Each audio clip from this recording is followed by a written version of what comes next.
중간고사 보느라 너무 고생 많으셨습니다. 또 틈틈이 중간고사 보면서도 또 어벤져스를 관람하신 또 여러분들이 계시던데 참 대단하다고 생각이 듭니다. 공부는 잘 했겠죠? 뭐 이제 기말을 노리는 것은 아닌지 한편으로 염려도 되는데 오늘 말씀 정말로 짧은 시간이지만 우리가 조금 하나님의 언약을 좀 붙잡는 시간이 되길 바라겠습니다. 이 자리에 모인 여러분들 중에는 오늘 제목과 내 인생은 좀 상관이 없다라고 생각하실 수 있을 것이라고 좀 생각이 듭니다.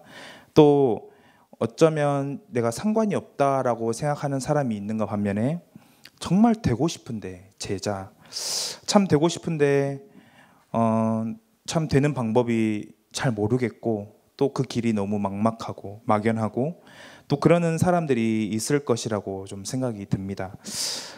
또 이 두 가지 종류의 사람뿐이겠습니까? 자신은 이제 제자로서 서고 싶지만 마음은 있지만 환경 때문에 너무나도 현실을 그 다음 그 스텝을 밟기가 참으로 어렵다라고 생각을 해서인지 그런 길을 걸어가는 게 참 부담이다라고 생각하는 사람들이 있을 것입니다. 그런 우리에게 서론에 조금 살펴볼 말씀이 요한복음 15장입니다. 우리 함께 좀 펼쳐볼까요? 요한복음 15장을 보시면은 아주 신기한 내용들이 나옵니다.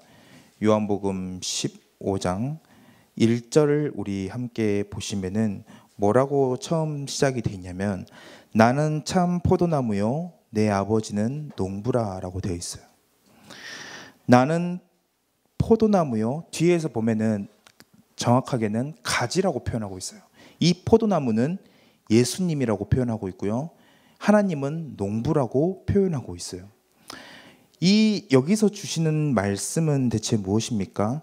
여러분들은 제자의 삶이 여러분들과 상관이 없다라고 생각하시는 사람이 있는가 반면에 또 제자가 되는 것이 어렵다라고 생각하는 사람들이 있겠죠. 근데 하나님의 뜻은 반드시 제자가 되는 것, 반드시 제자가 되는 것이 하나님의 뜻이에요. 그게 요한복음 15장 1절에 나와 있어요. 왜 그러냐면은 하나님을 농부라고 표현하고 있기 때문이에요. 농부의 소원이 뭔지 아십니까? 농부의 소원이 뭘까요? 참 나무를 보면서 내가 씨앗을 이렇게 해서 나무가 잘 자랐구나라고 생각하는 게 농부의 과연 바람일까요? 아니요. 열매를 많이 맺는 게 농부의 가장 큰 소원이에요. 그래서 뒤에 15장 뒤로 쭉 보면은 5절에 보면은 나는 포도나무요 너희는 가지라. 그가 내 안에 내가 그 안에 거하면 사람이 열매를 많이 맺나니 나를 떠나서는 너희가 아무것도 할 수 없음이라 라고 표현했어요. 열매를 많이 맺는 것이 하나님의 뜻이에요. 8절에 보면 그게 더 나와 있어요. 너희가 열매를 많이 맺으면 내 아버지께서 영광을 받으실 것이요 너희는 내 제자가 되리라 라고 되어 있어요. 하나님이 영광을 받으시고 하나님이 가장 기쁘신 뜻이 무엇이냐? 제자가 되는 것, 그리고 열매를 많이 맺는 것입니다. 그래서 여러분들 구원을 받으셨습니까? 제자로 서는 목표를 잡아야 돼요. 여러분들은 그래 나는 평생 이렇게 갈등만 하다가 나는 살다가 죽을 거야. 그거 하나님이 원하시는 거 아니에요. 하나님이 원하시는 것은 지금은 비록 단단한 것을 씹을 수 없지만 언젠가는 내가 그 제자가 되겠다는 목표 아래 단단한 것을 씹고 연단하며 하나님 앞에 고난에 동참하는 것이 바로 하나님이 원하시는 삶이라는 것입니다. 그래서 여러분들에게 오늘 질문하고 있어요. 여러분들은 제자입니까? 제자가 맞습니까?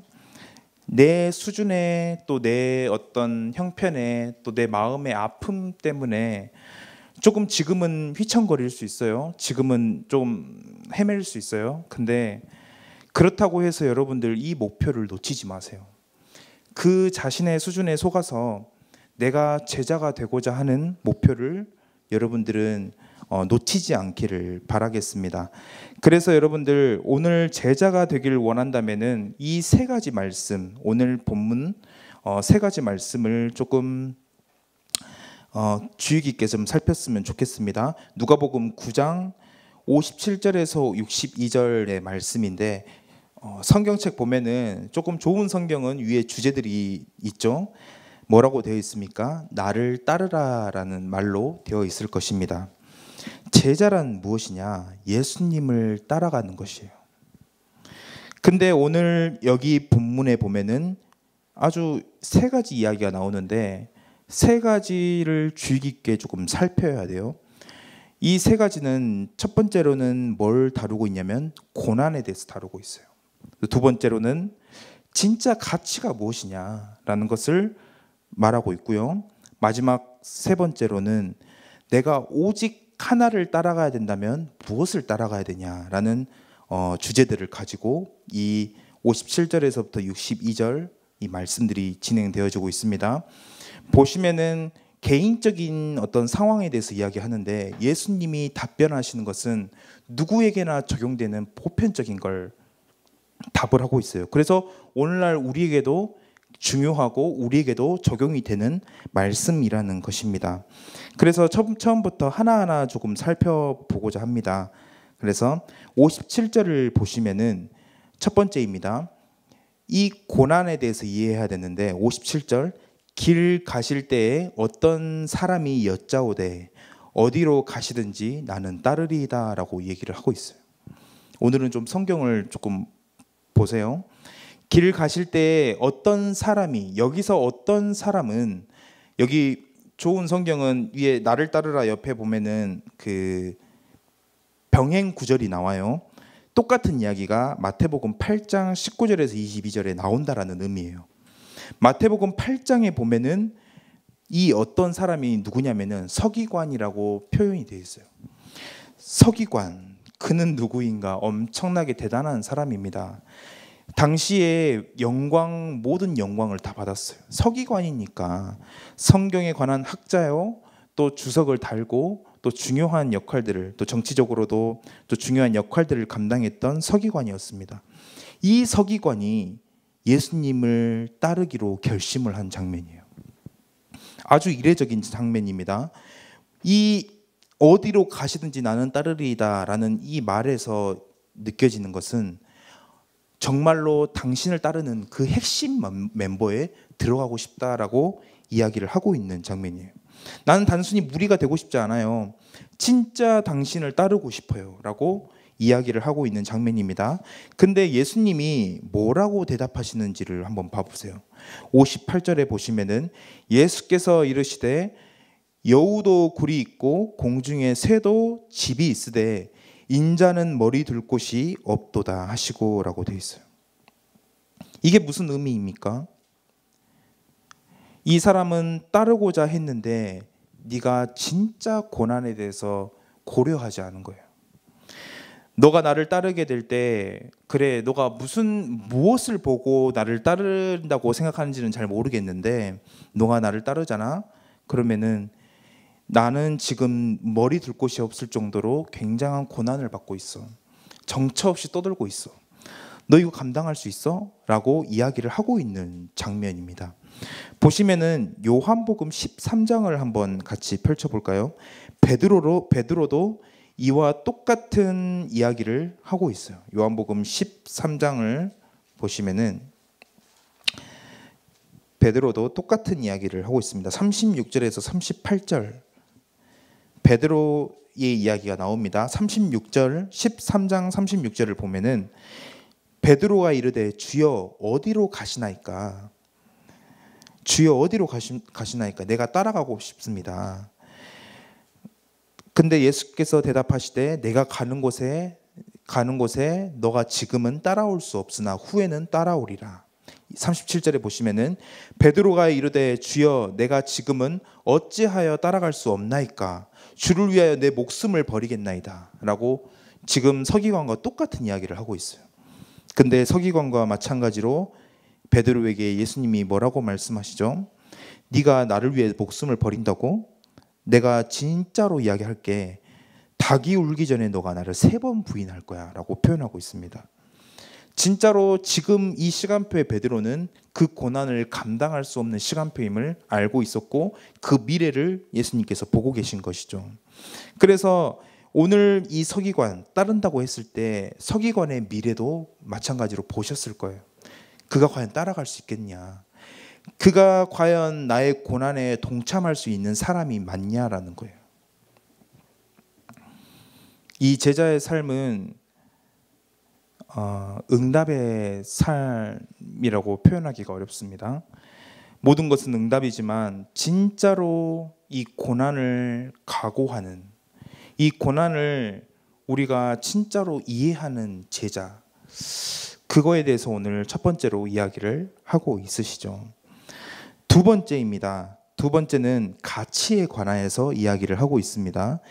두 번째는 좀 별나요. 처음에는 그 사람이 내가 따르겠습니다라고 표현하고 있는데, 두 번째로는 그 사람, 예수님이 직접 넌 나를 따르라라고 표현하고 있어요. 강제 차출당한 거예요. 부르신 거예요. 근데 여러분들이 어디에 속해 있는지를 한번 비교해 보면서 오늘 말씀을 좀 따라왔으면 좋겠습니다. 또 다른 사람에게는 59절입니다. 나를 따르라 하시니 그가 이르되 나로 먼저 가서 내 아버지를 장사하게 허락하옵소서라고 표현하고 있어요. 명분이 좋습니다.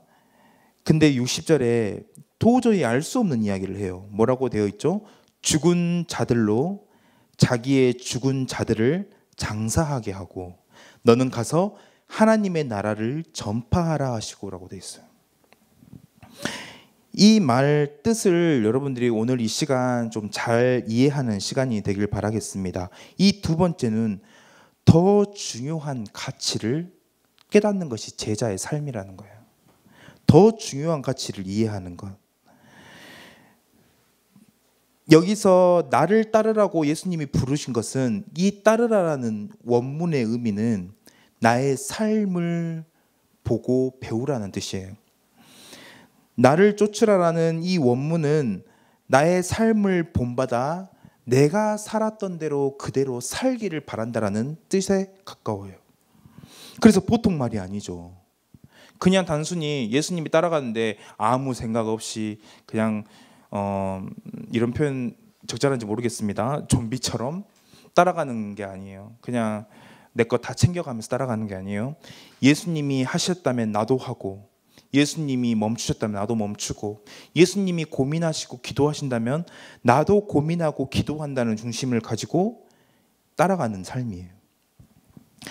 그 삶을 제안받았을 때 여기서 반응은 먼저 가서 내 아버지를 장사하게 허락하옵소서라고 하고 있어요. 그렇다면 질문입니다. 아버지가 돌아가셨을까요? 안 돌아가셨을까요? 딱 글로 읽었을 땐 돌아가신 것 같아. 근데 사실은 돌아가시지 않은 상태예요. 위독하신지는 잘 모르겠습니다. 근데 돌아가셨다면 그 자리에 있을 수 없겠죠. 이미 장사를 치르고 있겠죠. 먼저 가서 내 아버지를 장사하게 허락하옵소서라고 한 것은 지금 내가 아버지를 모시고 있습니다. 아버지가 돌아가실 때까지 저는 아버지와 함께 있다가 장사까지 마치고 주님을 따르겠습니다라고 표현하고 있는 거예요. 먼저 해야 될 것이 있는 상황인 거예요. 여러분들은 어떻습니까? 여러분들 삶에 그러한 상황 속에 있는 사람들이 있습니까? 근데 아주 웃긴 이야기인 거예요. 아버지가 지금 돌아가시지 않았는데 그 상황에 이게 이것처럼 좋은 명분이 있을까라고, 이 부모님을 공경하는 것은 우리 중요한 유대인들에게 가장 존경받는 어떤 행위 중에 하나입니다. 그래서 명분이 아주 좋습니다. 예수님을 따라가지 않아도 되는 좋은 명분이에요. 근데 그게 결국은 예수님이 대답하시기를, 미래를 보시고 또 그 마음을 관찰하시는 예수님이 보시기에는 이르시되 죽은 자들로 자기의 죽은 자를 장사하게 하고 너는 가서 하나님의 나라를 전파하라, 이렇게 이야기를 하고 있어요. 왜 이렇게 이야기를 했냐는 거예요. 이 명분이 좋고 뭐 나무랄 것이 없는 것 같은데 왜 예수님은 다른 이야기를 하고 계시냐는 것이죠. 근데 이 사실이 중요해요. 60절에 예수님은 개인적인 지금 부탁을 하고 있는 그 제자에게 보편적인 이야기를 하고 있어요. 무슨 이야기냐면은 죽은 자들로, 그 죽은 자들이 자기의 죽은 자들을 장사하게 하고, 이 말 뜻이 무엇인 줄 아십니까? 죽은 자들, 다시 말해서 거듭나지 못한 자들, 영적으로 죽은 자들, 이 죽은 자를 2번 반복한 것은 아주 특이한 말이에요. 죽은 자들이 육신으로는 살았다고 여겨지지만 영적으로 죽은 자들이 죽은 자들의 장사, 그러니까 죽은 자들의 일, 영적으로 죽은 자들이 가치 있게 여기지는 죽은 것의 일, 그것에 그 죽은 자들이 하게끔 내버려 두고 너는 살아있는 일을 하라라고 표현하고 있는 거예요. 여러분들 이 말을 이해하시길 바라겠습니다. 우리는 살아있는 자들이에요. 요한복음 3장 3절에 2번 태어나야 되는데 한 번은 육적으로 태어났죠. 2번은 영적으로 태어나는 거듭나는 일이 있어야지만 뭐라고 되어 있죠? 하나님의 영광을, 하나님의 나라를 볼 수 있다라고 하고 있어요. 살아 있어야지만 살아있는 일을 할 수 있어요. 죽은 자는 죽은 일밖에 할 수가 없어요. 아무런 소망이 없는, 하나님이 보시기에는 가치가 없고 죽었다라고 표현해도 무방할 만큼의 가치가 없는 일. 불신자들 보면요, 얼마나 이것에 자신의 온 생을 투자하고 있는지 몰라요. 여러분들 그 눈을 뜨길 바라겠습니다. 근데 우리는 그거 좋다고 따라가고 있잖아요. 야, 저 사람 인생 보니까 너무 멋져 라고 하고 있잖아요. 근데 예수님이 오늘 볼 때는 그거는 죽은 자의 일이야. 죽은 자가 가치 있게 여기는 일이야. 너는 살았기 때문에 살아있는 자의 일을 해. 그 살아있는 자의 일이 뭐죠? 하나님의 나라를 건설하고 하나님의 나라를 전파하는 것. 오늘 포럼 때도 그 이야기를 했었잖아요. 하나님의 나라를 남들과 똑같은 일을 하는데, 남들과 똑같이 그 일을 표면적으로 하는 것 같은데, 이 사람은 뭐가 달라? 이 사람은 목표가 달라. 이 사람은 하고 있는 내용이 달라. 하나님이 보시기에는 천지 차이라는 거예요. 그 사람의 목적은 그 전공을 살려서 뭐 좀 대단하게 뭐 세상을 바꾸고 그런 정도의 수준이 아니에요. 그 전공을 통해서 한 영혼이 살아나고, 그 전공을 통해서 하나님 나라가 확장되어지고 전파되어지고 그분만이 영광을 받으시고, 그게 살아있는 자들의 소망이라는 것이에요. 여러분들은 그 소망을 가지고 있습니까? 아니면은 아직도 죽은 자들이 가지고 있을 법한 그 가치를 지금도 따라가고 있습니까? 오늘 예수님은 그 이야기를 하고 있습니다. 제자라는 것은 살아있는 자의 소망을 붙잡고 가는 것, 그것은 바로 하나님의 나라를 전파하는 것. 어떤 모양이든지 하나님의 나라를 전파하는 것, 그게 바로 하나님의 살아있는 소망이라는 것이죠. 세 번째입니다. 이 세 번째는 조금 독특해요. 61절을 보면은 이 사람은 따르고 있는 도중이에요. 독특하게 지금은 뭐 따르겠습니다라고 표현하기 때문에 지금 이제 따라가겠습니다라고 이해해 볼 수 있을 것 같은데, 사실은 이게 지금 따르고 있는 과정 중에 있는 것으로 조금 보여져요. 따르고 있는 도중에 있는데, 그 이유는 뭐냐면은 손에 쟁기를 잡고 뒤를 돌아보는 자라고 표현하고 있기 때문이에요. 이미 손에 쟁기를 잡았어요. 그리고 근데 이 사람은 뒤를 보고 있는 거예요. 예수님의 그 대답 때문에 지금 이 사람은 따라가고 있는 중인 아닌가. 제자의 삶을 살아가고 있는 사람에게도 오늘 예수님이 말하고 있습니다. 그 사람도 너무나도 명분이 좋아요. 뭐라고 하냐면은 나로 먼저 내 가족을 작별하게 허락하소서. 나는 이제 따라갈 것입니다. 작별하게 허락하소서라고 이야기를 하고 있는 거예요. 근데 이 말에는 숨어 있는 의미가 있습니다. 뭐냐면은 이 가족을이라고 했을 때 앞에 정관사가 좀 이해 안 되더라도 들으세요. 헬라어는 남성, 여성, 중성이 있어요. 그러면 정관사가 남성이면은 뒤에 나온 단어가 남자의 의미예요. 그래서 이 가족이라고 표현했을 때 남성 정관사가 쓰였어요. 그러니까 이 가족은 특별히 그냥 가족이 아니라 이 가족 안에 결정권을 가지고 있는 남자 가장을 뜻하고 있는 거예요. 그래서 무슨 말입니까?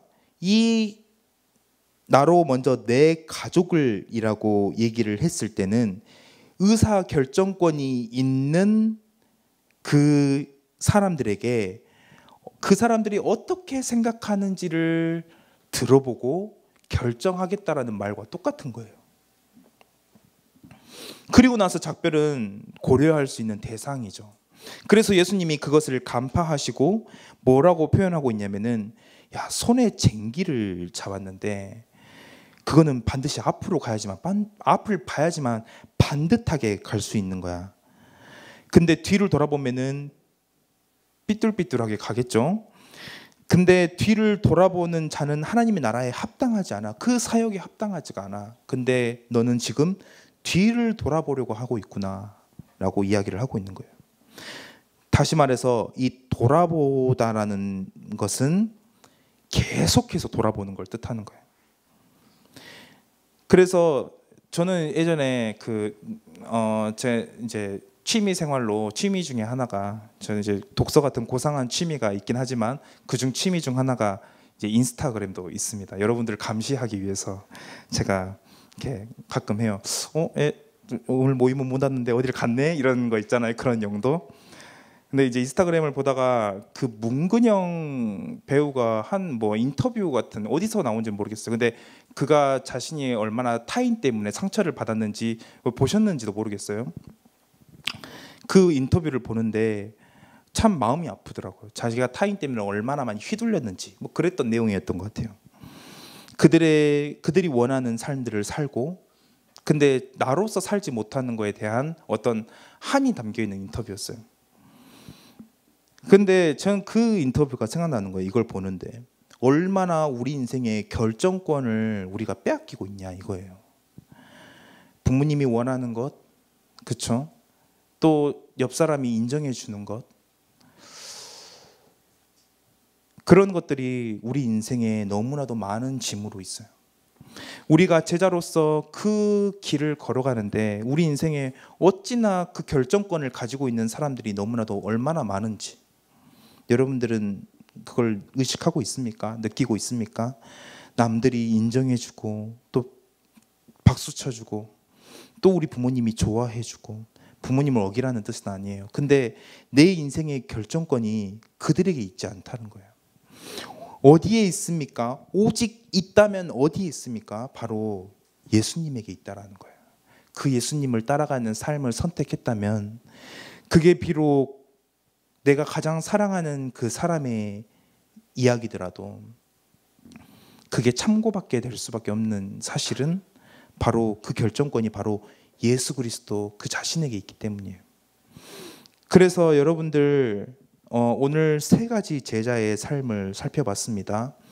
여러분들은 어디에 속해 있고 또 어떤 것에 여러분들의 가장 이 제자의 삶을 사는데 방해를 받고 있습니까? 한번 이것들 가지고 우리가 뒤 이후의 시간에 포럼을 해봐도 괜찮을 것 같아요.